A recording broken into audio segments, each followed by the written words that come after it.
Mahmut ekansiz siz.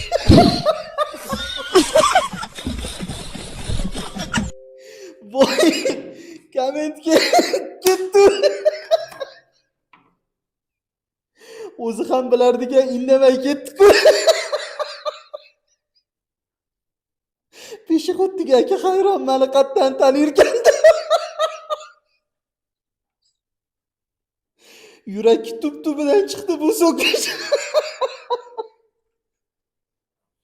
O'zbekcha eng odobli so'kish. Erkalab so'kish deganda shunaqa bo'lsa kerak. Hurmat qilib sizlab qo'yishlari kerak. 10 da 10.